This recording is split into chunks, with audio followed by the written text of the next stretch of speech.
Malamig na umaga.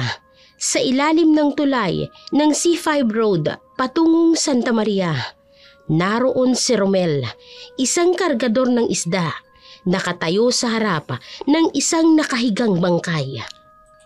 Mga ma'am, mga sir, pakiusap po. Lumayo muna kayo sa lugar. Ay, teka lang. Nako! Sino kaya yung kawawang yan? Parang kilala ko siya. Parang katawan ng tao. Ma'am, please, umalis muna kayo. Crime scene investigation po ito. Ay, nako, pulis! Dapat mabilis nyo tong masolve. Abay, delikado na pala rito sa amin, sir!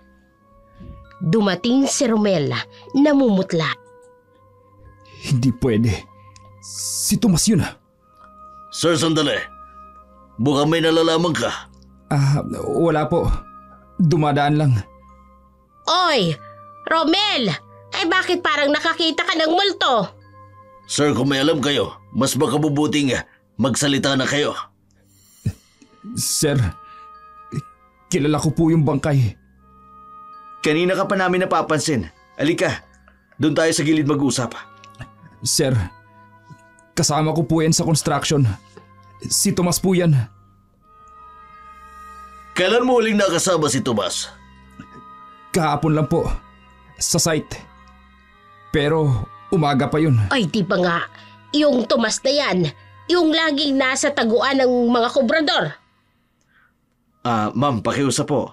Sir, kailangan namin ng statement para sa presinto. Sir, hindi po pwede. Natatakot po ako. Bakit ka natatakot? May nananakot ba sa'yo?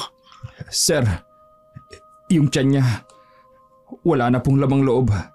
Ganyan din po yung nangyari kay Mario nung nakaraang buwan. Teka, connected ba ito sa kaso ni Mario? Sir, may alam po ako. Pero hindi po dito. Tako, may serial killer na ba dito sa Santa Maria? Ma'am, halika na sa presinto. Mas ligtas doon. Doon tayo mag-usap. Sige po. Pero sir, proteksyonan niyo po ako. Control. Requesting backup. May witness po tayo. Priority. Ako, grabe na talaga rito sa Santa Maria. Dapat mag-iingat na tayo. Tara na. May dumating ng mobil. Panginoon, patawad po. Hindi na po ako dapat umalis kahapon. Nako, buti na lang. Nagsalita yung si Romel. Ay sana mahuli na may gawa nito, hindi ba? Sige. Wala po tayong makikita rito. Kaya umuwi na po kayo. Ay, nako, tara na. Wala na, tapos na. Uwi na tayo. Hoga, pakabisit naman. Sino kayong walang awang pumatay dyan? Sa unahan lang ng pinangyarihan ng krimen, nakita ni Romel ang magandang babaeng nagtitinda ng hipon sa palengke. Binubuhat nito ang mabigat na basket ng hipon. Nagmamadali siyang lumapit para mag-alok ng tulong. Si Teresa. Napansin niyang nahihirapan na hawakan ni Teresa ang basket na nasa kanyang tungkod. Teresa, teka lang. Tulungan na kita. Romel, ikaw ba yan? Oo, ako nga. Mabigat yung dala mo. Akin na. Hindi na. May tricycle nang naghihintay sa akin sa kanto. Si Mang Ben, regular ko na yun. Sigurado ka? Pwede naman kitang samahan. Okay lang talaga. Sanay na ako. Romel, bakit tahimik ka? May problema ba? Wala. Ingat ka na lang. Isinuot ni Teresa ang kanyang sunglass. Salamat sa alok mo. Mabuti kang tao, Romel. Sige, una na ako. Sige, ingat ka, Teresa. Sumakay si Teresa sa nakaabang na tricycle. Ang ganda niya talaga. Hindi mo aakalaing bulag. Pero mas maganda siya sa loob. Sa puso. Kawawa naman siya. Kahit na bulag, patuloy na nagsisikap na mabuhay at nagsasariling sikap para mabuhay siya sa magulong mundong ito. Sa palengke, pagkatapos ng pagbabaggage boy ni Romel, tumatambay ito sa tindahan ni Teresa. At lihim na pinagmamasdan ang babae. Sa palengke ng Santa Maria, malapit sa isang madilim na iskinita, nakatayo si Teresa sa kanyang pwesto. Inaayos ang mga hipon sa basket. Hoy miss, magkano ba yung hipon mo? 300 po kada kilo, sir. Mukhang masarap yung hipon mo ah. Sariwa pa ba yan? Opo, sir. Kakukuha lang po nito kanina. Parang ikaw din. Mukhang sariwa ka rin ah. Patingin nga ng hipon mo. Sir, pakibitawan po ako. Hindi po ako komportable. Bakit naman? Gusto ko lang namang tikman yung hipon mo eh. Habang nakatingin sa katawan ni Teresa, biglang may malakas na boses mula sa likod. Bitawan mo siya! Mabilis na lumapit si Romel. Hinawakan ng kamay ng lalaki at pilit na tinatanggal sa braso ni Teresa. Hoy! Ano bang problema mo? Ikaw! Anong problema mo? Bakit mo binabasto si Teresa? Romel, okay lang ako. Sus! Boyfriend mo? Hindi ka naman niya nakikita. Kung magpapaganda ka, bulag ka nga, di ba? Buwisit ka pala eh! Romel, tama na. Hindi naman worth it. Uy! Pinipigilan ka ng bulag mong girlfriend. Hay nako! Sayang! Masarap pa naman yan. Hindi na napigilan ni Romel. Sinuntok nito ang lalaki at natumbay ito. Romel, anong nangyari? Teresa, ayos ka lang? Hindi ka na yan saktan? Buwisit ka! Hindi mo alam kung sino ako! Makikita mo! Pagsisisihan mo to! Romel, salamat pero delikado yun. Teresa, hindi kita pababayaan. Pero kailangan mong umalis dito. Delikado. May nangyari. Hindi ko pa masabi pero... Romel, anong ibig mong sabihin? Teresa, yung lalaking yun, may tattoo siyang ahas sa leeg. Pareha silang natahimik. Alam ni Romel ang ibig sabihin nito. Romel, natatakot ako. Halika, ihahatid kita sa presinto. Hindi ka pwedeng manatili rito. Delikado na. Kinuha ni Romel ang basket ng hipon at inalalayan si Teresa papalayo sa iskinita. Si Romel may lihim na pagtingin sa dalaga. Kahit na ito'y bulag, ay nagkaroon ng pagkakataong maipakitang pagmamalasakit nito sa babae sa pamamagitan ng pagtatanggol nito sa babae sa lalaking nambasto sa kanya sa palengke. Sa isang park, malapit sa simbahan ng Santa Maria, tahimik ang paligid maliban sa mga ibon at hangin na dumadampi sa mga dahon. Romel, ano ba? Bakit mo ko dinala rito? Teresa, pakiusap. Sandali lang.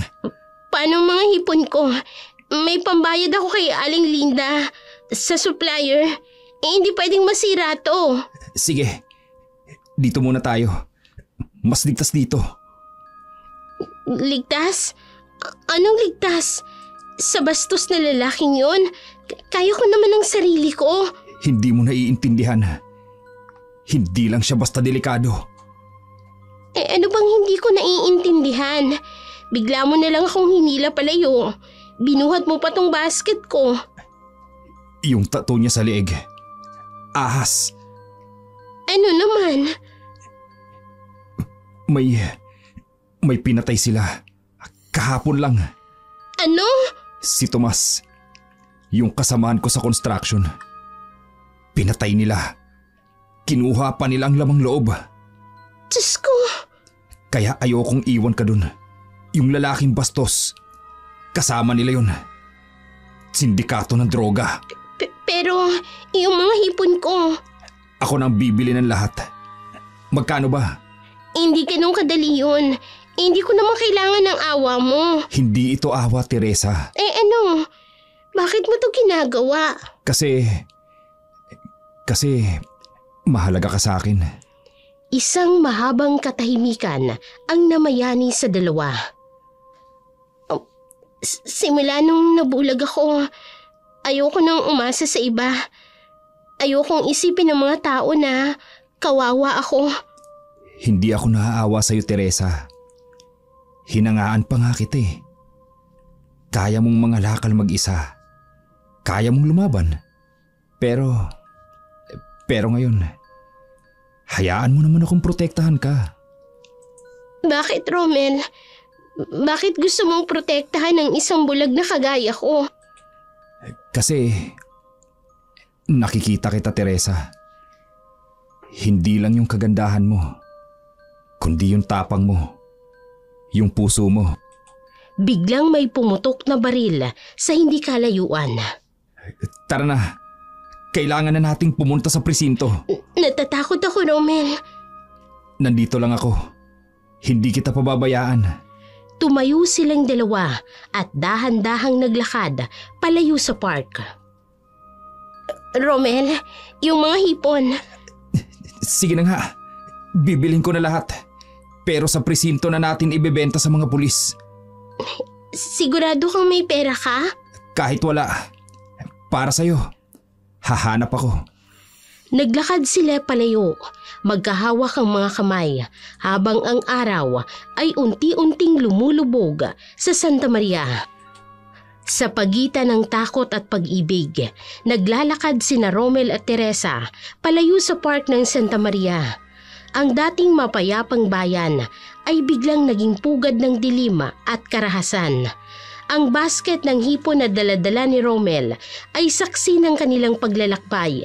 Isang simpleng paninda na naging tulay sa kanilang pagtatagpo. Habang papalapit sila sa presinto, ang mga anino ng mga puno ay sumasayaw sa kanilang mga yapak. Ang kamay ni Teresa ay mahigpit na nakahawak sa braso ni Romel.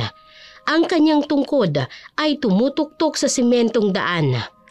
Parang orasan na nagbibilang ng kanilang oras. Sa loob ng presinto, nagkakagulang mga pulis nang makita si Teresa. Alam nilang siya ang babae sa text message, ang susunod na target. Pinaupo nila sa loob ng isang kwarto si Teresa, kung saan naaamoy pa rin ni Teresa ang halimuyak ng mga hipon na dala niya. Hindi niya alam kung kailan siya muling makakakita ng kanyang tindahan, ang kanyang simpleng buhay. Nang sumapit ang gabi, pinayagan ng mga pulis na umuwi si Teresa, pero may 2 pulis na magbabantay sa kanyang bahay.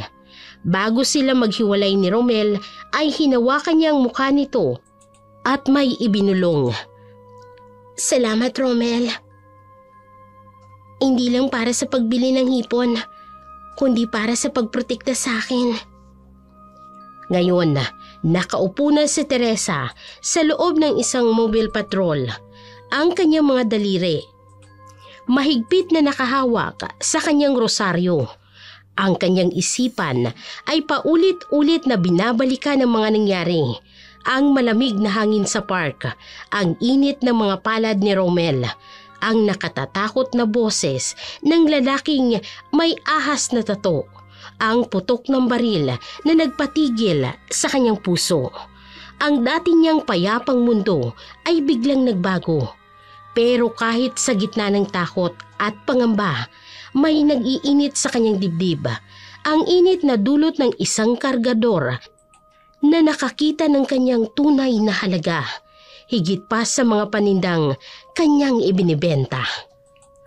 Sa kalaliman ng gabi, ang mga ilaw ng Santa Maria ay parang mga mata na nagbabantay sa bawat sulok. Matapos bumaba sa tricycle, naglakad-lakad si Teresa sa pamilyar na daang palabas ng palengke. Ang kanyang tungkod ang tanging gabay niya sa dilim. May kalusko sa madilim na iskinita. Uy, ang magandang binibini. Nagkita rin tayo ulit. Sino yan? Lumayo ka. Hindi mo ba ako namimiss? Ako yung sa hipon kanina. Ang sarap kaya ng hipon mo? Please, lumayo ka. Ang ganda-ganda mo kasi. Kahit bulag ka, mas maganda ka pa sa mga nakakakita. Bitiwan mo ako. Tulong! Huwag kang maingay. Gusto lang kitang makilala ng mas mabuti. Biglang may malakas na alulong ng aso sa hindi kalayuan. Bisit! Ang lakas naman ng... Nang bumalik ang tingin ng lalaki kay Teresa, napaatras siya at napasigaw. Demonyo! Sa dilim ng gabing yun, ang takot ay kumalat sa mga kalsada ng Santa Maria. Parang mabibiyak ang lupa sa pagtakbo ng lalaki. Ang lalaking may tato ng ahas. Ang kanyang mga paa ay hindi na sumasayad sa lupa. Parang hinahabol ng isang hindi makitang kamatayan. Ang kanyang muka'y namumutla, basa ng pawis at luha. Ang mga matang dating tigasin at mapang-asar ngayon ay puno ng sindaka. Nanlalaki na parang nakakita ng multo. Sa bawat paghinga niya, ang amoy ng alak ay nahaluan ng matinding takot. Paulit-ulit niyang pinupunasan ang kanyang mga mata. Umaasang mawawala ang nakita. Ang mga pulang mata ni Teresa na parabang naglalagablab sa dilim. Ang mga ahas na gumagapang sa kanyang buhok, sumasayaw sa hangin na parang mga ribon ng kamatayan. Natisod siya sa batong daan, bumagsak, pero mabilis na bumangon. Hindi siya tumigil at hindi siya lumingon. Ang dating palalo niyang lakad, ngayon ay parang isang batang nawawala sa dilim. Tumama ang kanyang balikat sa poste, pero hindi niya naramdaman ang sakit. Ang tanging nasa isip niya ay ang nakita, ang mukha ni Teresa na nagbago, na parang nanggaling sa pinakamalalim na bangungot. Ang kanyang pagtakbo at ang mga ilaw ng Santa Maria ay parang mga matang tumatawa sa kanya. Ang dating tahimik na bayan na ngayon ay puno ng mga anino. Sa bawat sulok ng kanyang nadadaanan, parang may mga ahas na sumusunod, gumagapang at naghihintay. Ang tato ng ahas sa kanyang diig ay parang nag-aapoy, sumasabay sa ritmo ng kanyang takot. Hanggang sa nawala na siya sa dilim. Ang kanyang mga sigaw ay nahaluan ng iyak at dasal. Isang kriminal na biglang naalala ang pangalan ng Diyos. Sa mga sumunod na araw, wala nang nakakita sa lalaking may tato ng ahas sa Santa Maria. Ang iba ay nagsasabing umalis na siya ng bayan. Ang iba naman ay nagsasabing nababaliw na siya sa isang sulok. Ngunit ang totoo, minsan sa gitna ng gabi, maririnig mo ang kanyang mga sigaw sa hangin. Umuulit ang mga salitang, mga mata at ahas hanggang sa mawala sa katahimikan. Sa maliit na kanto ni Aling Bilen, habang ang usok ng mainit na kape ay umuusok sa ere at ang amoy ng bagong pritong tulingan ay naglalaro sa hangin. Nagkukwentuhan ng matatanda at si Romel. Ang dating tahimik na palengke ay ngayon puno ng mga bulong-bulungan at haka-haka tungkol sa mga kakaibang pangyayari. Ay, anak, nabalitaan mo na ba? Aba yung mic na yon, yung may ahas na tato. Nakita siya kahapon. Po? Saan po? Sa may lumang tulay, sa gilid ng bayan. Ay, Pero Romel ha, hindi mo na siya makikilala. Parang ibang tao na. Bakit naman po? Kasi, sabi ni Mang Tasyo, ang bantay ng tulay, nakita niya raw si Mike. Pero iba na raw. Naglalakad-lakad, tapos nakatingala. Tapos bigla raw tatakbo. Aba, paulit-ulit daw na sumisigaw. Ano pong sinisigaw niya, Aling Belen? Yung mga mata, yung mga ahas, ganun daw. Tapos, lagi raw niyang hawak ang leeg niya. Yung may tato. Para daw siyang sinusunog. Kailan naman po ito nangyari? Nung gabing umuwi si Teresa. Eto pa ha. May narinig din akong kwento mula sa mga nakatira malapit dyan sa daan. Aba, may nakita raw silang lalaking tumatakbo. Parang baliw daw. Galing sa direksyon kung saan naglalakad si Teresa. Si Teresa po ba? May nangyari po ba sa kanya? Hindi naman. Wala naman. Pero eto ha. Eto yung kakaiba. Naku, pagdating ni Teresa sa bahay niya, tahimik lang daw siya. Walang takot. Parang may anghel na nagbabantay sa kanya. Ganon. May sinabi po ba si Teresa? Alam mo, tinanong ko siya kaninang umaga. Ang sabi lang niya, may narinig daw siyang alulong ng aso. Tapos, may malamig na hangin daw. Pagkatapos, wala na. Wala na po? Pero, alam mo bang pinakakakaiba? Eto, walang aso sa lugar na yon. Wala daw nakitang aso ang mga pulis na nagbabantay. Isang mahabang katahimikan. Naku Diyos ko, parang may ibang puwersa na nagbabantay kay Teresa. Hindi lang ikaw, Romel. Hindi lang ikaw. Basta't ligtas siya, Aling Belen. Yun po ang mahalaga. Nako. Mabuti nang may mga taong katulad mo, no? May mga anghel na nagbabantay sa mga taong dapat na binabantayan. Sa labas ng kanto ni Aling Belen, umihip ang hangin ng marahan. May kakaibang tugtugin, parang alulong ng aso sa malayo. O baka naman hininga lang ng mga anghel na nagbabantay sa Santa Maria. Sa sumunod na gabi, tahimik si Teresa sa kanyang tahanan. Tinutunghayan ng mga hipon na hindi niya naipagbili. Panginoon, bigyan niyo po ako ng lakas. Sana'y matakot nito. Sa labas ng kanyang bahay, 2 pulis ang nagbabantay. Binibigyan siya ng proteksyon laban sa mga banta ng sindikatong may koneksyon kay Mike. Ngunit may mga aninong hindi nakikita ng mga mata. Mga espiritong hindi mapipigilan ng sandata o bakal. Maya-maya, narinig ni Teresa ang kaluskos sa labas ng kanyang bintana. Ang kanyang puso ay bumilis ang tibok. Iniisip kung si Mike ba yun o isa sa mga kasama nito.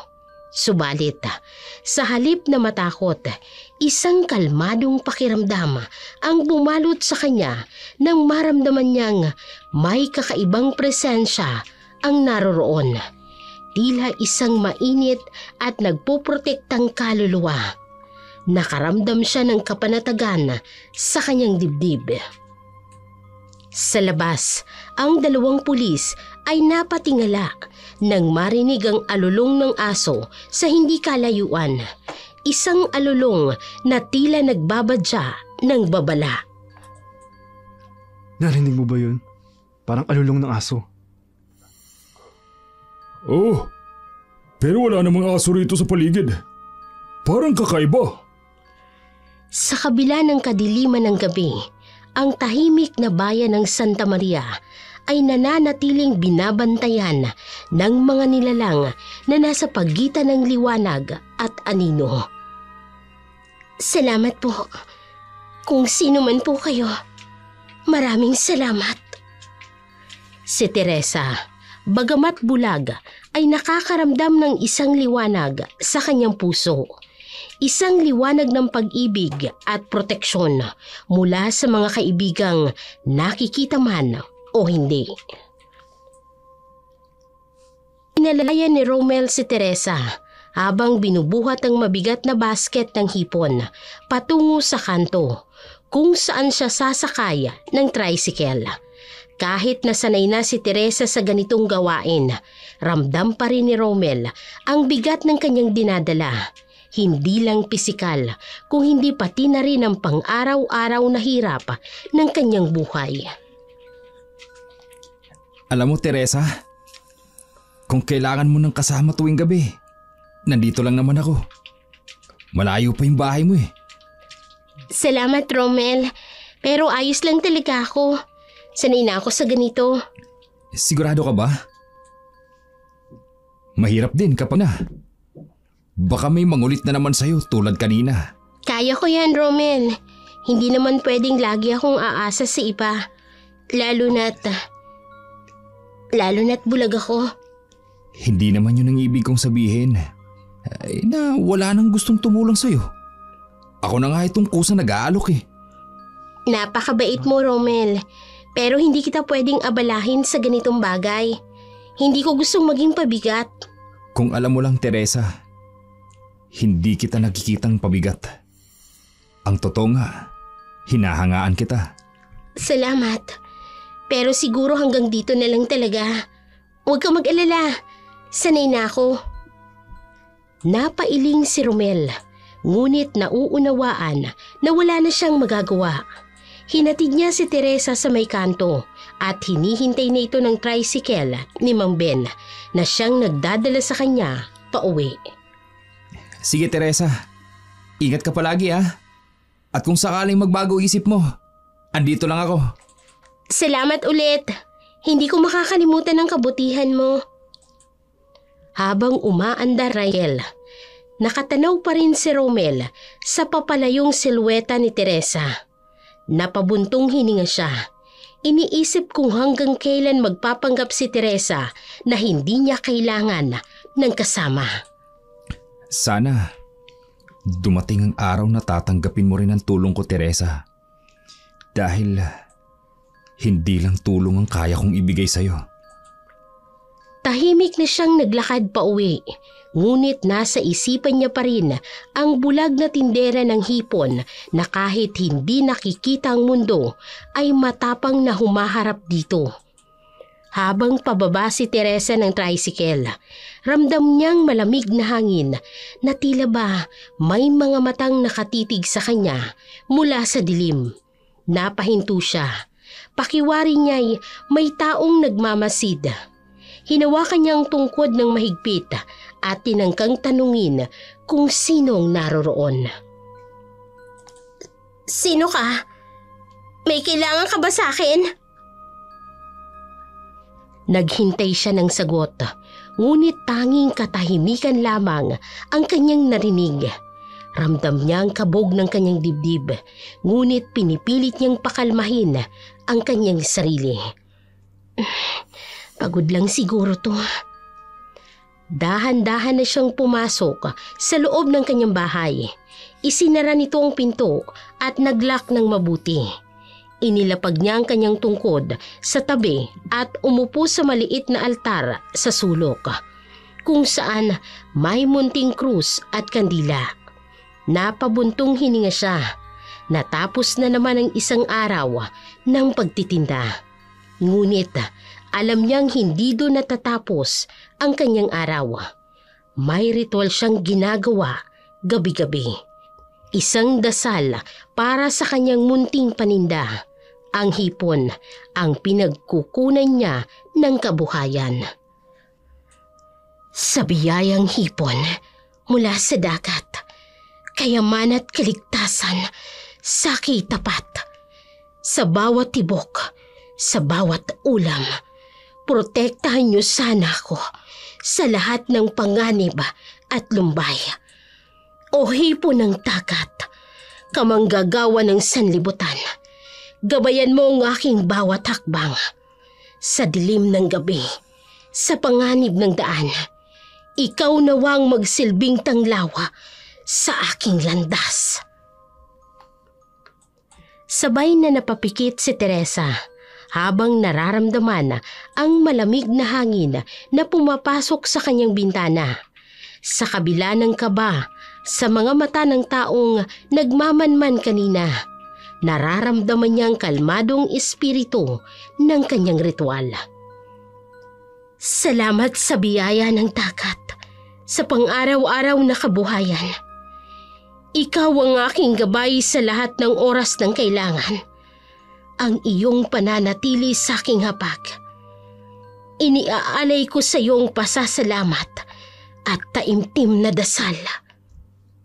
Matapos ang dasal, dahan-dahan ang ipinagpatuloy ni Teresa ang kanyang ginagawa. Tahimik siyang nanalangin, umaasang ang proteksyon ng kanyang dasal ay hindi lamang para sa kinabukasan ng kanyang mga paninda, kung hindi pati na rin sa kanyang kaligtasan mula sa mga mata ng taong nagmamasid sa dilim. Maagang nagpunta si Aling Bilen sa palengke upang bumili ng ilang gulay at karne. Habang naglalakad siya, biglang napansin na wala sa kanyang pwesto ang tindera ng hipon. Si Teresa, ang bulag na tindera. Nagtaka si Aling Bilen dahil sanay na siyang makitang babae tuwing umaga. Nakangiti at matyagang inaayos ang mga panindang hipon sa kanyang maliit na lamesa. Aba, may asa na kaya si Teresa? Bakit hindi ko siya nakita ngayon? Napatigil si Aling Bilen at sinilip ang pwesto ni Teresa. Pero wala talaga ang babae roon. Nakaramdam siya ng kakaibang pag-aalala, lalo na't kilala niyang masipag si Teresa at bihirang lumiban sa pagtitinda kahit pa masama ang panahon. Ilang oras ang lumipas, dumating si Romel, ang kargador sa palengke. Dala ang isang kahon ng isda. Kitang-kitang pagod sa kanyang muka, kaya't nagpunta siya sa tindahan ng kanyang ina para makapagpahinga kahit sandali. Inay, magpapahinga lang ako saglit ha. Ang init ngayon. Nakakadrain. Napansin ni Aling Bilen ang anak at sinamantala ang pagkakataong ito upang itanong kung nakita nito ang babaeng bulag. Oy Romel, nakita mo ba si Teresa, yung tindera ng hipon? Po? Si Teresa? Hindi ko po siya nakita ngayon, Nay. Bakit po? Aba, hindi kasi siya nagbukas ng pwesto niya ngayon. Parang hindi ako sanay na wala siya. Ay baka may sakit, kaya hindi siya nakapagtindahan eh. Napatigil si Romel. Hindi niya inaasahan na wala si Teresa sa palengke ngayong araw. Lalo na't alam niyang mahirap para sa babae ang hindi magtinda.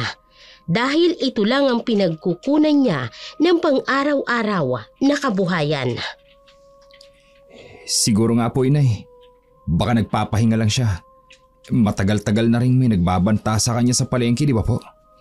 Baka naman minabuti niya pong manatili na muna sa bahay nila para makaiwas sa gulo. Abay, oo nga ano. Ay baka nga rin. Pero alam mo anak, may narinig akong usap-usapan tungkol sa kanya. Medyo nagdadalawang isip si Romel sa magiging sagot nito. Pero kita ang kuryosidad sa kanyang mukha. Alam niyang mahilig sa chismis ang kanyang ina. Pero hindi siya makaiwas na tanungin tungkol sa kanyang narinig. Ano na naman ang chismis, Nay? Lumapit si Aling Bilen kay Romel at ibinaba ang boses nito na tila ba nais nitong magkwento ng isang sekreto. Sabi kasi nung ilang tao dito sa palengke, abay may kakaiba raw kay Teresa. Parang may pagkaaswang daw. Kasi naman daw, kahit bulag, abay parang nakakaramdam na may mga bagay sa paligid. May iba nga rin na nagsasabi na nakikita raw siya sa gabi. Naglalakad ng hindi natitisod, kahit wala namang kasama. At eto ang sabi, abay aswang daw siya. Napakunot ng noo si Romel. Hindi niya nagustuhan ang mga narinig mula sa kanyang ina. Alam niyang tsismis lang yun at ng mga taong mahilig manakot at magparatang. Lalo na't iba sa kanila si Teresa dahil sa kanyang kapansanan. Nay, tama na po yung mga tsismis.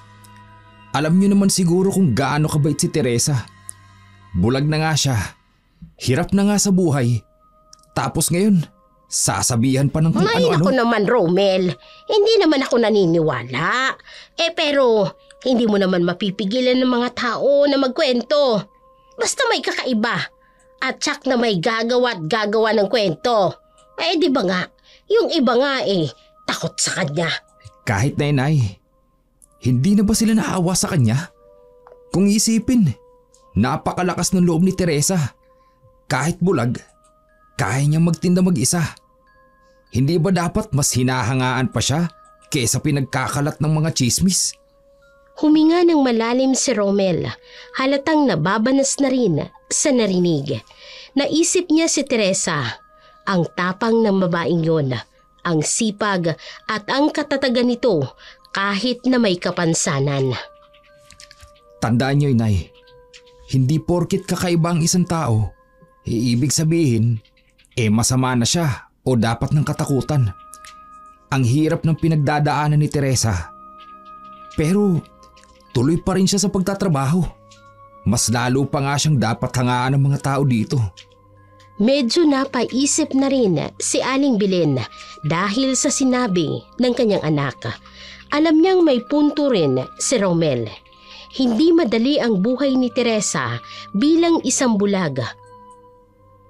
At para sabihan pa siya ng mga ganitong bagay, parang mas lalo lang nitong pinapabigat ang kanyang buhay. Oo nga naman, Romel, pasensya na kung nadala ko ng tsismis. Alam ko naman na mabuting tao si Teresa. Sana nga lang, tigilan na siya ng mga taong may mga nagkukwento ng ganon-ganon. Yun naman po iniisip ko, inay. Kaya sana, kung makarinig pa po kayo ng ganyan, sabihin niyo sa kanila na walang basehan yung mga sinasabi nila.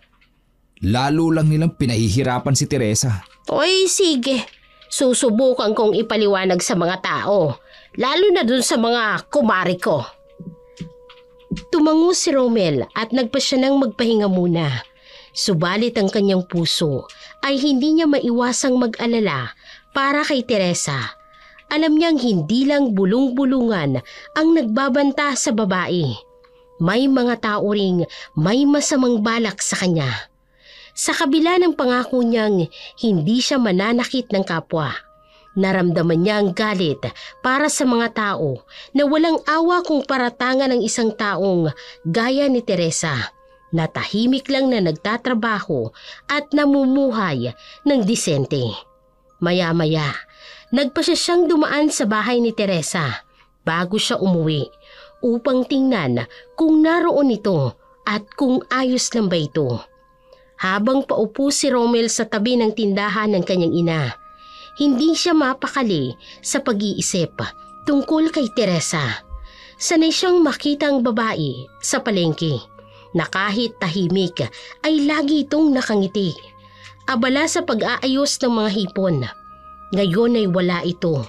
May kung anong kabang bumabalot sa kanyang dibdib na para bang may hindi magandang nangyari. Bakit kaya wala si Teresa? Baka may nangyaring masama sa kanya. Pero saan ko naman siya hanapin? Hindi ko nga alam kung saan siya nakatira. Nanghina si Romel sa pag-aalala. Alam niyang mahirap para kay Teresa ang mag-isa.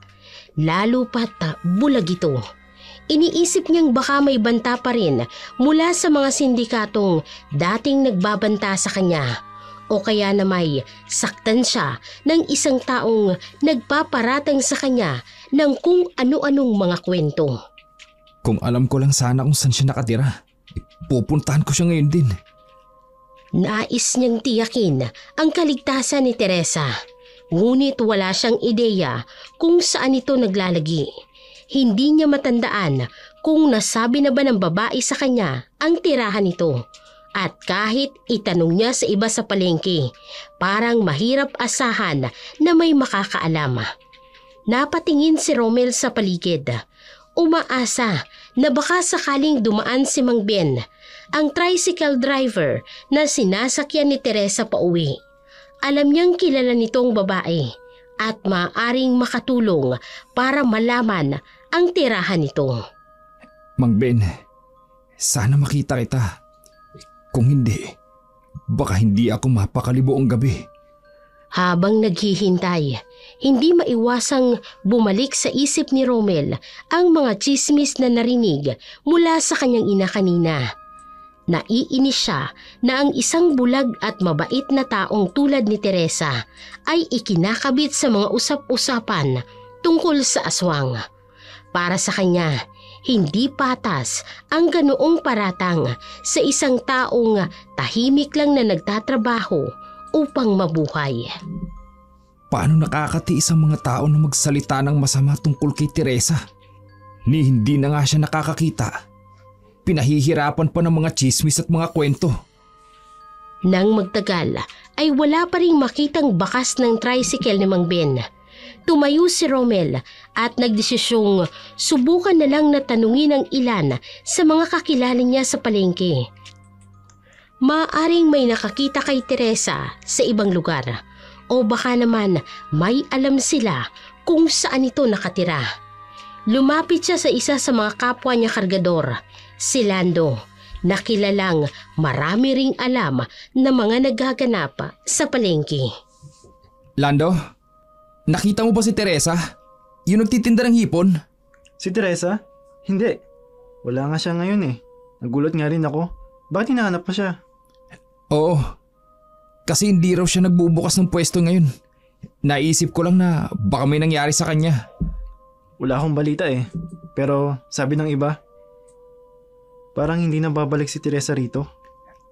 Ano? Bakit naman? Eh kasi, yung mga chismis, baka natakot na rin siya sa mga sinasabi ng tao tungkol sa kanya. Bumigat ang pakiramdam ni Romel sa narinig.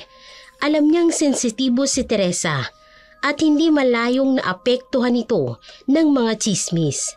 Pero hindi siya makapaniwala na basta na lamang iiwan ng babae ang kanyang kabuhayan dahil lang sa mga malisyosong usapan.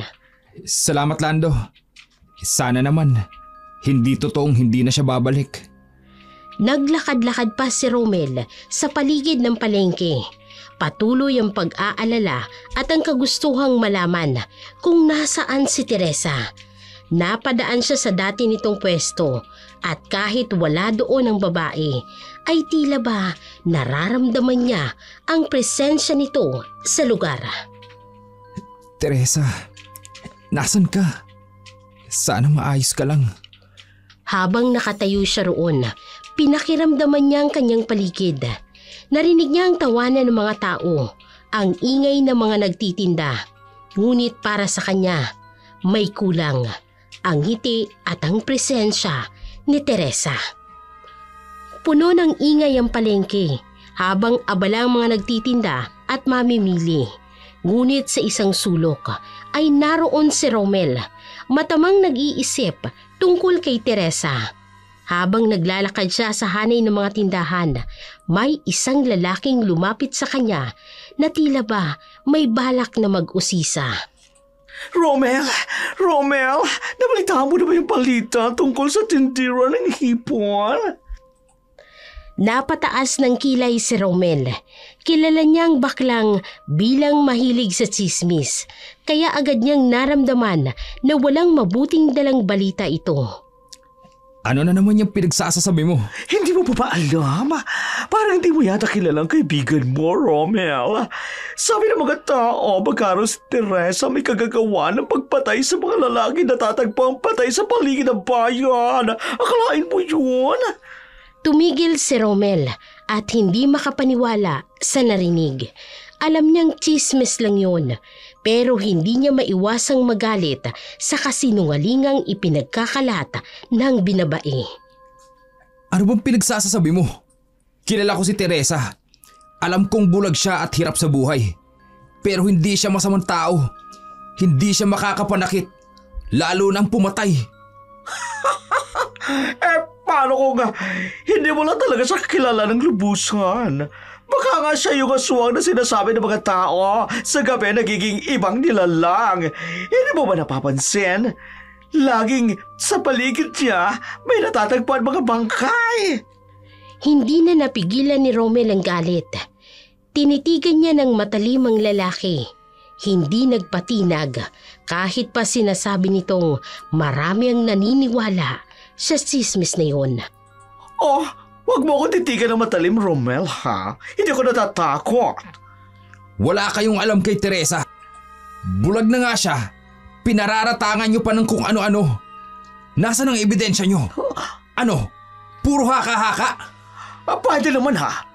Bulag daw siya, pero sa gabi raw, nakakalakad siya at hindi natitisod kahit walang tungkod. Hindi ba nakakapagtaka yun? Huminga ng malalim si Romel, pilit na pinipigilan ng init ng kanyang ulo. Kahit pa ganun, hindi ibig sabihin may masama siyang ginagawa. Kaya niya mag-isa dahil sanay na siya.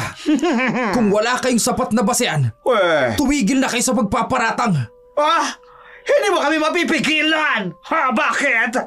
Parang napapansin ko sobrang pagtatanggol mo sa kanya. O baka naman may alam ka, Romel, ha? Baka may alam ka, tinatago mo, ha?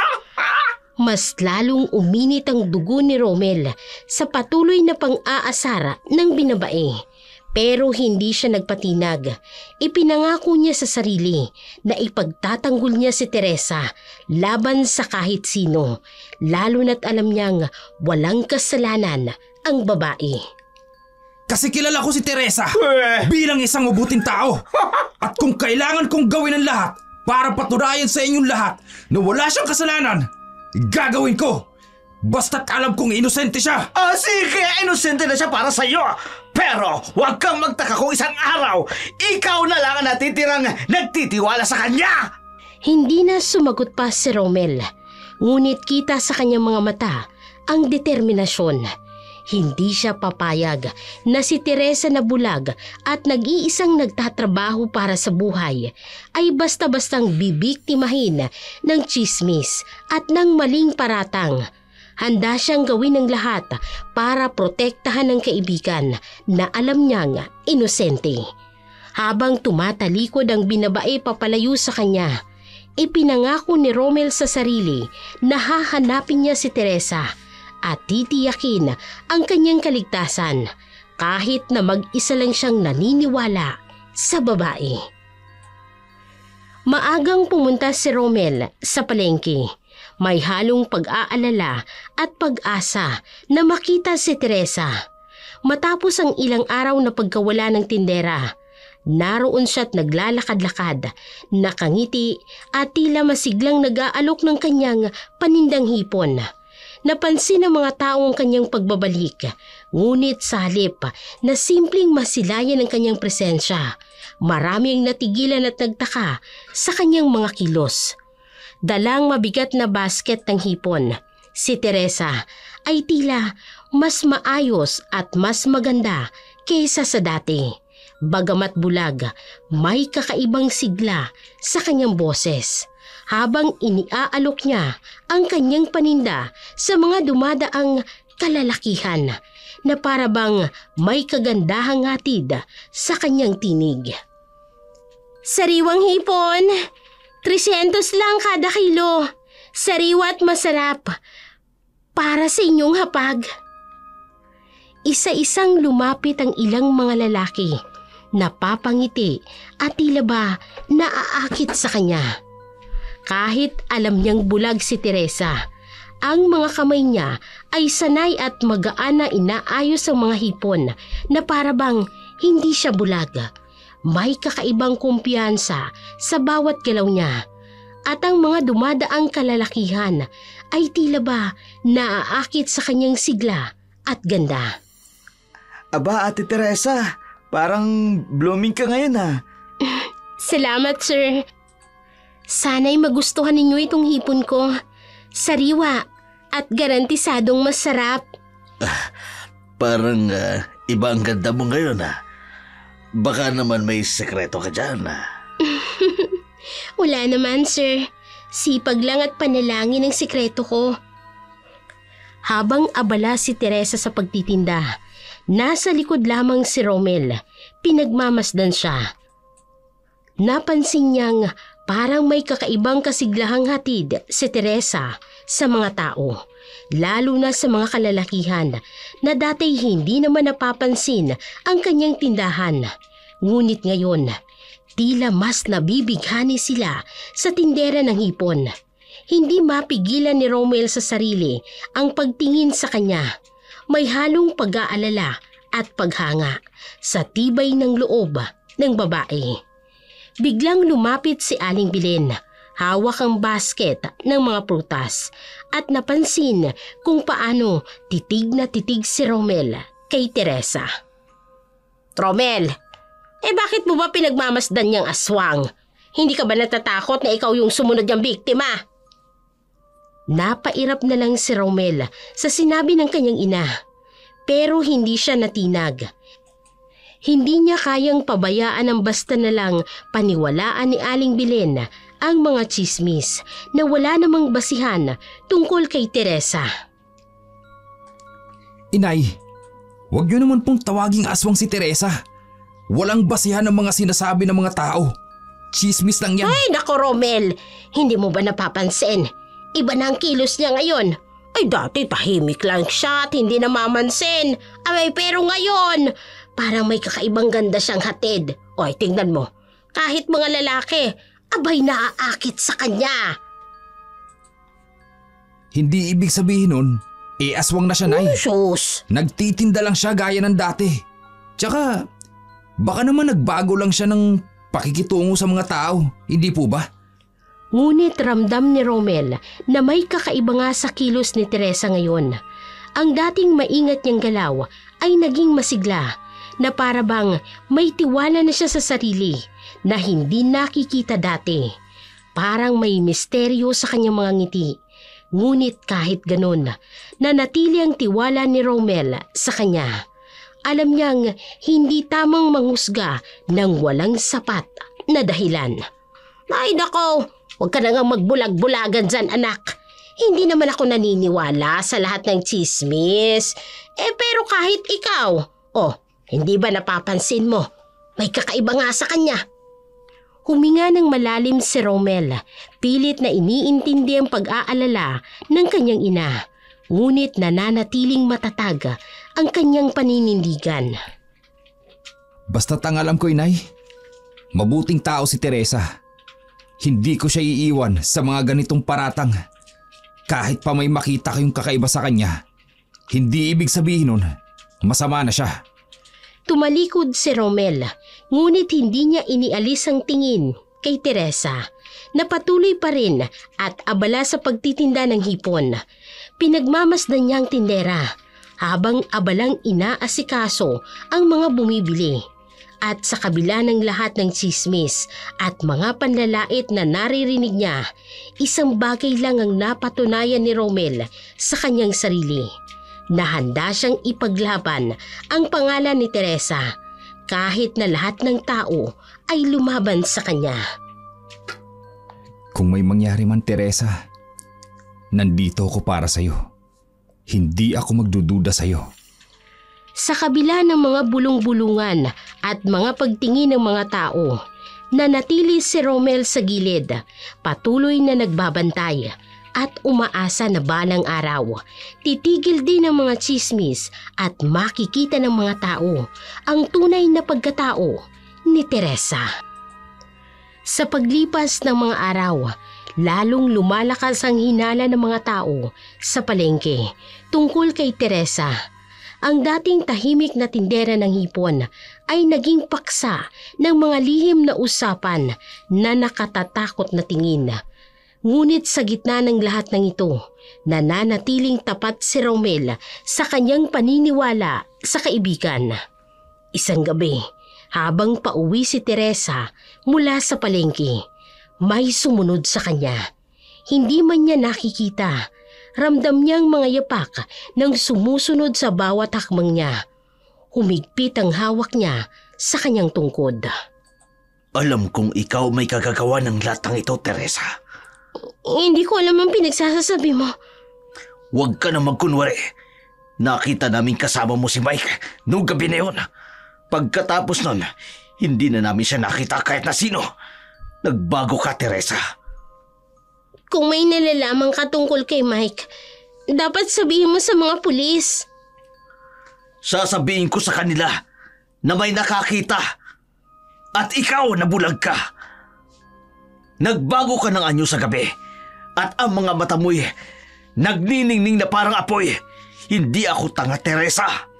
Biglang may kaluskos sa madilim na iskinita. Lumitaw si Romel. May hawak itong 2x2 na kahoy. Itigil mo yan! Lumayo ka kay Teresa! Nandito pala ang tagapagtanggol mo, Teresa. Romel, hindi mo ba napapansin? Hindi na siya ang dating Teresa na kilala mo. Romel, umalis ka na. Delikado. Hindi kita iiwan dito! Sa dilim, may kumislap na baril sa kamay ng lalaking nakaitim. Pero bago niya pa ito may angat, may malakas na alulong ng aso sa hindi kalayuan. Biglang dumilim ang paligid at ang mga ilaw sa kalsada ay sabay-sabay na kumukuti-kutitap. Anong nangyari? Sa gitna ng kadiliman, narinig ang mahinang boses ni Teresa. Kung gusto mong malaman ang totoo, tingnan mo ko sa mga mata. Nang bumalik ang liwanag, nakita ni Romel na ang lalaking nakaitim na nakaluhod sa lupa, nanginginig, at ang baril ay nahulog sa tabi niya. Hawak-hawak niya ang kanyang dibdib at ang kanyang mga matay puno ng takot. Mapatawad! Mapatawad! Tumakbo palayo ang lalaki. Iniwan ang baril sa daan. Nang mawala ito sa paningin, humarap si Teresa kay Romel. Romel, natatakot ka na ba sa akin? Hindi ako natatakot sa iyo, Teresa. Hindi ko alam kung anong totoo. Pero alam ko, may dahilan ka. May mga bagay na hindi ko kayang ipaliwanag. Pero tandaan mo, Romel, hindi lahat ng dilim ay kasamaan at hindi lahat ng liwanag ay kabutihan. Sa ilalim ng buwan, naglakad sina Teresa at Romel pauwi. Sa kanilang mga yapak, sumusunod ang anino ng isang malaking aso, bantay at tagapagtanggol ng mga nangangailangan ng proteksyon sa dilim ng gabi. Minsan, Romel, ang mga taong tinatawag nilang halimaw ay ang mga taong pinili ng langit na maging tagapagtanggol ng mahihina. At minsan, ang mga taong iniisip nilang bulag, ang mga taong nakakakita ng higit pa kesa sa nakikita ng mga mata. Patuloy silang naglakad sa gitna ng gabi. Dalawang kaluluwa na nagtagpo sa hangganan ng dilim at liwanag, ng takot at pag-ibig, ng misteryo at katotohanan. At sa bawat hakbang, ang alulong ng aso ay parang awit ng proteksyon sa dilim ng Santa Maria. Sa takip silim ng Santa Maria, habang nag-aayos si Teresa ng kanyang tindahan para umuwi na, lumapit si Romel na may pag-aalala sa kanyang mga mata. Teresa, sasabay na kita pa uwi. Delikado na ngayon. Lalo na't may mga nagbabantang masasamang tao. Hindi na, Romel. Kaya ko ang sarili ko. Pero Teresa, paano kung may mangyari sa'yo? Kahit hanggang sa tricycle terminal lang ha. Romel, salamat sa pag-aalala. Pero mas mabuti nang hindi mo ko samahan. Kahit sabihin mo lang sa akin kung saan ka nakatira. Para kung may mangyari. Hindi pwede. May mga bagay na mas mabuting hindi mo alam. Narinig nila ang pamilyar na busina ni Mang Ben, ang tricycle driver na regular na sumusundo kay Teresa. Teresa, bakit ba ayaw mo magpasama umuwi? May tinatago ka ba? Minsan, ang mga sikreto ay hindi para protektahan ng sarili, kung hindi para protektahan ng mga taong mahalaga sa atin. Dahan-dahang naglakad si Teresa patungo sa tricycle. Ang kanyang tungkod ay tumutuktok sa semento. Parang orasan na nagbibilang ng mga sikreto. Magandang gabi, Romel. Salamat sa pag-aalala. Pinanood ni Romel ang tricycle na unti-unting nawawala sa dilim. Nakatayo siya roon at ang kanyang isipan ay puno ng mga tanong. Bakit nga ba ayaw mo akong pasamahin, Teresa? Anong sikretong tinatago mo? Sa kalangitan, ang buwan ay nagtatago sa likod ng mga ulap na parabang ayaw ring sagutin ang mga katanungan ni Romel. Sa hindi kalayuan, may narinig siyang mahinang alulong ng aso at sa isang iglap, parang may nakita siyang malaking anino na sumunod sa tricycle ni Teresa. Naiwan si Romel sa palengke. Ang puso'y mabigat sa mga tanong na walang kasagutan. Ngunit sa kabila ng lahat, alam niyang may dahilan si Teresa kung bakit ayaw nitong ipaalam sa kanya ang mga lihim ng kanyang buhay. At kahit hindi niya maintindihan ngayon, mananatili ang kanyang tiwala sa babaeng tindera ng hipon na may lihim na itinatago sa dilim ng gabi. Sa munting bahay ni na Romel at Aling Belen, nagmamadaling nagbihis si Romel matapos maghatid ng huling kargada ng isda. Kinakabahan siya at hindi mapakali. Iniisip ang tungkol kay Teresa. Anak, ay sa ka pupunta? Abay gabi na. Susundan ko si Teresa, inay. Hindi ako mapakali. Ano? Ang aswang na yon? Oy Romel anak, baka naman mapahama ka ha? Hindi mo ba naririnig ang mga kwento tungkol sa kanya? Inay, tigilan na po natin yung mga paratang na yan. Bulag na nga si Teresa. Dinadagdagan pa natin ang hirap ng buhay niya sa maling paratang. Ay pero anak, hindi mo ba napapansin ha? Ay lahat na lang ng lalaking lumalapit sa kanya, abay nawawala. Oh, si Mike, si Tomas, ay tapos ngayon, ikaw naman. Inay, pakiusap. Huwag na po kayong makisali sa mga chismis na yan. Walang basihan yung mga sinasabi ng mga tao. Kawawa naman po si Teresa. Ay paano walang basihan? Nakita mo na bang may bulag na nakakalakad ng walang tungkod sa gabi? Pero si Teresa, abay kaya niya. Ano naman po ngayon kung kaya niya? Hindi po ba pwedeng nasanay na siya?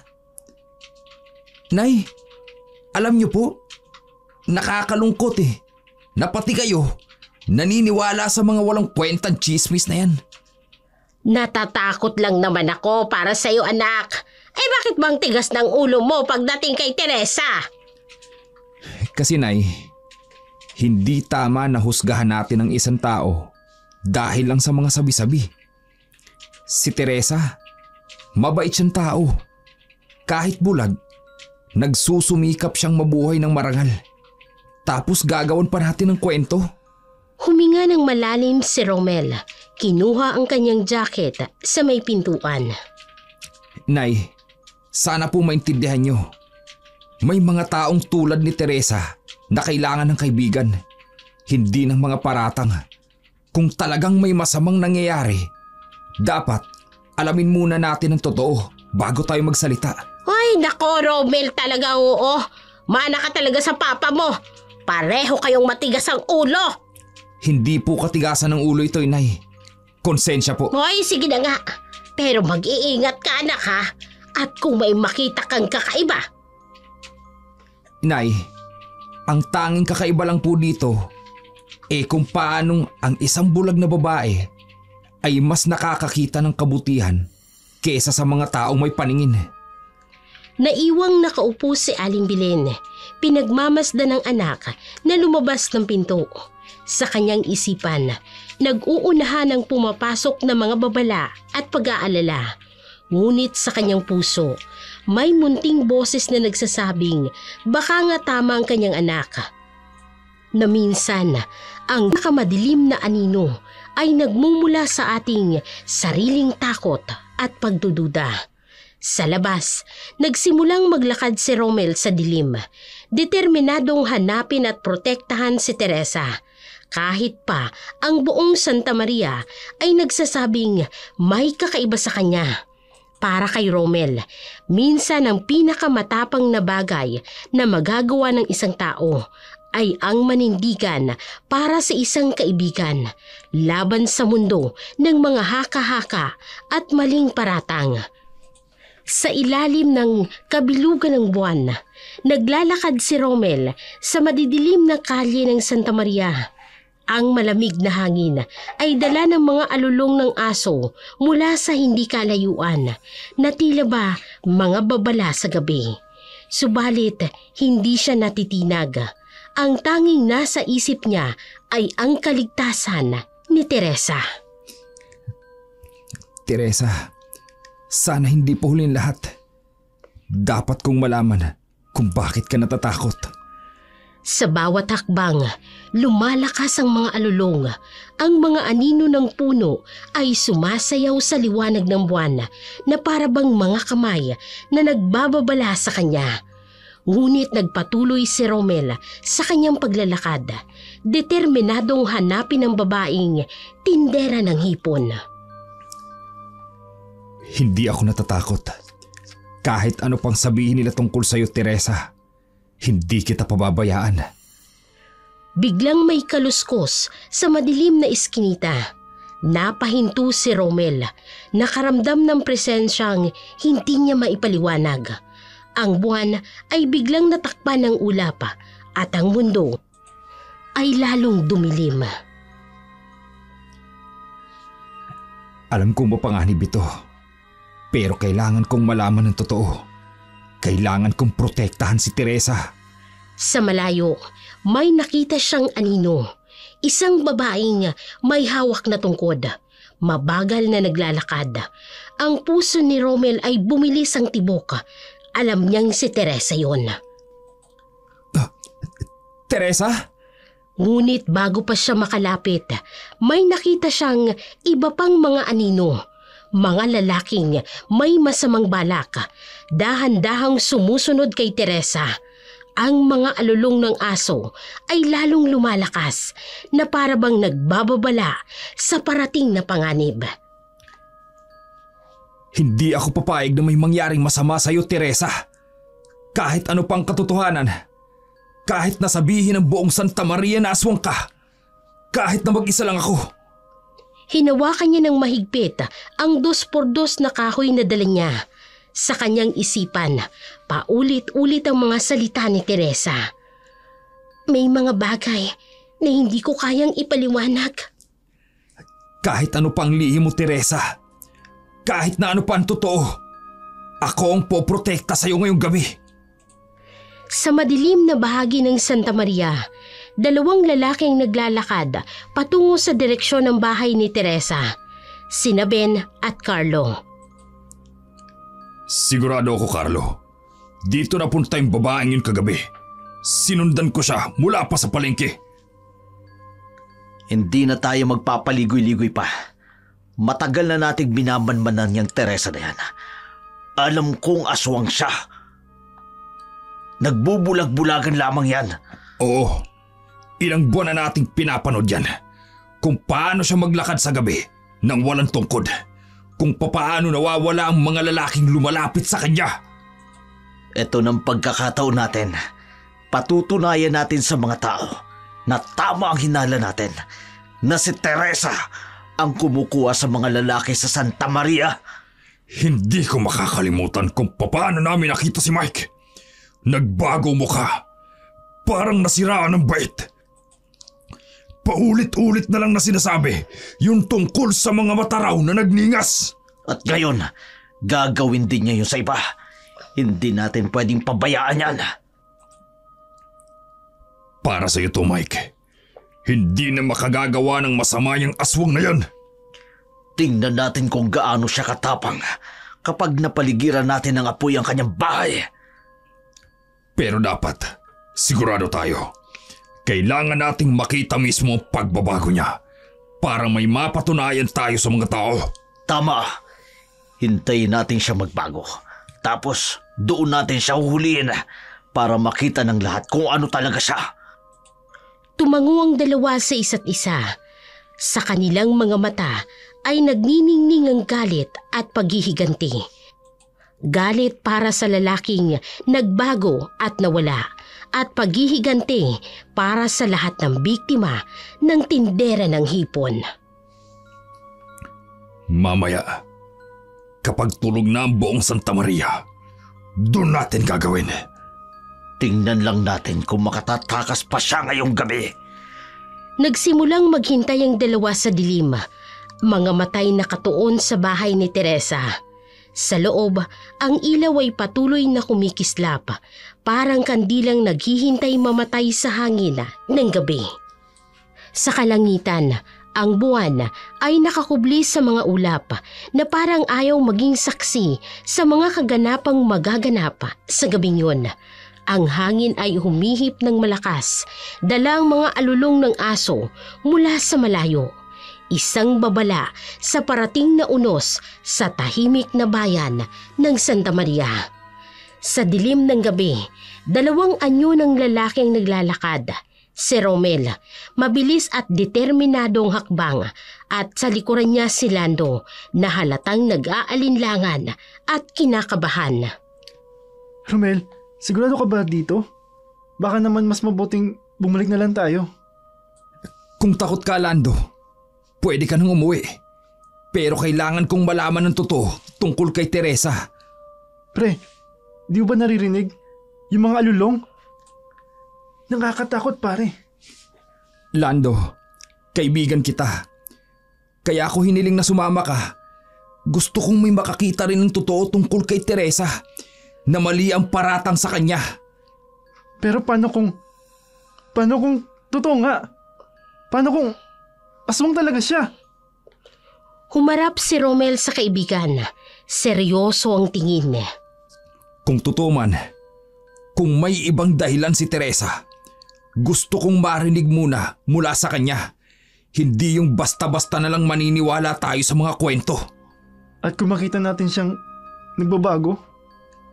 Kung may makita man tayong kakaiba, dapat pa rin alamin natin kung bakit. Baka may dahilan si Teresa. Baka may hindi tayo naiintindihan. Naglakad sila patungo sa direksyon kung saan huling nakita ang tricycle ni Teresa. Ang hangin ay lumalamig at ang mga alulong ng aso ay lalong lumalakas. Sa dilim, ang dalawang lalaki nagpatuloy sa kanilang paglalakad. Ang isa dalang pagmamahal at determinasyon, ang isa na may dalang takot na unti-unting naging matapang. Sa kanilang harapan, ang mga anino ng gabi ay naghihintay at ang mga lihim ng Santa Maria ay malapit ng mabunyag.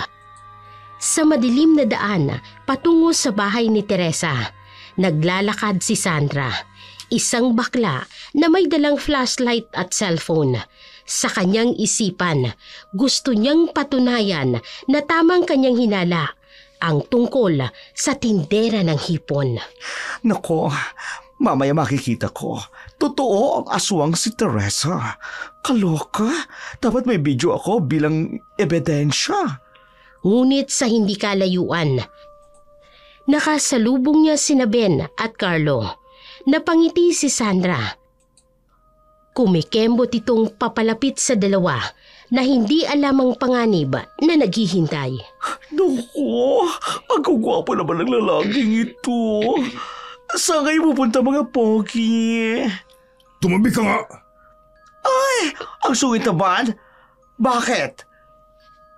Bakit nandito kayo sa labas? Delikado no ha? May mga aswang daw dito sa Santa Maria. Teka, pupunta ka rin ba kay Teresa? Ay, oo. Gusto kong mag-video. Gusto ko mag-video yung... Hindi na natapos ni Sandra ang sasabihin. Sa isang iglap, inilabas ni Carlo ang patalim at sinaksak si Sandra sa tagiliran. Tulong! Hayop ka! Carlo, anong ginawa mo? Taruntada yan eh. Ayoko sa mga bakla. Nakakadiri. Lord, tulong, please. Gago ka! Wala sa plano to! Nakita mo bang may tao sa paligid? Wala akong pakialam. Hindi ko kaya ang mga ganyang klaseng tao. Please, hindi ako masama. Gusto ko lang malaman kung si Teresa ang aswang. Carlo, anong gagawin natin? May dugo! Takbo na tayo bago pa may makakita. Tumakbo ang dalawa. Iniwan si Sandra na duguan sa daan. Ang cellphone nito ay nahulog sa tabi. Nakabukas pa rin ang kamera. Lord, patawad. Gusto ko lang malaman ang totoo kung aswang siya. Umihip ng malakas ang hangin. Dinadala ang mga alulong ng aso na parang sumisigaw ng pagkahabag. Sa kalangitan, ang buwan ay nakakubli sa mga ulap na parang ayaw maging saksi sa karumal-dumal na pangyayari. Teresa, patawad kung may masama mo na akong nasabi tungkol sa'yo. Sa hindi kalayuan, ang mga yapak ni na Romel at Lando ay papalapit. Ang gabing dapat sana'y magbubunyag ng katotohanan tungkol sa tindera ng hipon ay nagdala ng ibang uri ng kadiliman. Isang kadilimang gawa ng kamay ng tao. Hindi ng mga nilalang na kanilang kinatatakutan. Sa gitna ng daan, ang dugo ni Sandra ay kumalat sa lupa. Isang patotoo sa karahasan na dulot ng hindi mga aswang, kung hindi mga taong puno ng galit at pagkamuhi sa kanilang kapwa. Biglang lumitaw si Teresa, maliksi, mabilis at walang bakas ng kapansanan sa kanyang kilos. Nakita niya agad na duguan si Sandra sa daan. Sabi ko na nga ba aswang ka nga? Hindi ka naman pala talaga bulag. Anong ginawa niyo sa taong ito? Ikaw pa nagtatanong? Hindi ba? Ikaw ang pumatay dito. Nakita ka naming sumusunod sa kanya. Bakit niyo ipapasa sa akin ang mga kasamaan ninyo? Oo, aswang ako. Pero hindi ako pumapatay ng tao. Kayo ng kapatid mong miyembro ng sindikato ang tunay na pumapatay ng mga tao sa Santa Maria. Ngayon, hindi ka namin paliligtasin. Tingnan ko lang. Kung malampasan mo ang baril na ito, hadlang ka sa operasyon namin. Bakit ka nagpapanggap na aswang? Sige nga! Ipakita mo ang tunay mong anyo! Gusto niyo makita? Oh, tingnan niyo! Biglang kumislap ang mga mata ni Teresa sa dilim. Pulang-pula, naglalagablab. Ang kanyang buhok ay parang gumagalaw sa sarili nitong hangin. Anak ka na nga! Tarantado ka, Carlo! Ikaw lang pala ang pumapatay sa mga tao. Tapos ipapasa mo sa amin ang mga kasalanan mo. Sumama pa naman ako sa aking kapatid para hulihin ka. Ben, tumahimik ka. Huwag mong aaminin. Kaya walang awa ninyong pinatay ang bakla kanina. Ikaw talagang mamamatay tao. Carlo, bakit mo ginawa yun? Bakit mo pinatay? Matagal na kayong pumapatay. Matagal ko na kayong binabantayan. Ngayon, hindi ko napapayagang magpatuloy pa ang inyong kasamaan. Sa paligid ni Teresa, ang hangin ay umihip ng malakas. Ang mga aso sa buong Santa Maria ay sabay-sabay na umalulong. Ang kanyang anyo ay unti-unting nagbabago. Hindi na ito ang simpleng tindera ng hipon na kilala ng lahat. Sige! Subukan lumapit. Ipuputok ang baril na ito! Hindi ka lang aswang! Monster ka! Mali ka. Ako ang tagapagbantay ng Santa Maria. At kayong mga tunay na halimaw. Kayong dapat nang mawala. Ang gabi biglang dumilim pa. At ang mga alulong ng mga aso ay lalo pang lumakas. Isang sinyales ng paparating na paghuhukom sa mga tunay na halimaw na nagtatago sa balat ng tao. Sa gitna ng dilim, inilabas ni Carlo ang kanyang baril. Itinuto kay Teresa ang kanyang mga matay puno ng galit at paghihiganti. Para ito kay Mike! Pinahirapan mo ang kapatid ko! Sa sandaling yun, may biglang tumula kay Carlo. Si Ben, ang kanyang kasama. Carlo, tama na! Hindi si Teresa ang pumatay kay Mike. Tayo ang may kasalanan! Gago! Tarantado! Walang pasintabi. Pinaputukan ni Carlo si Ben.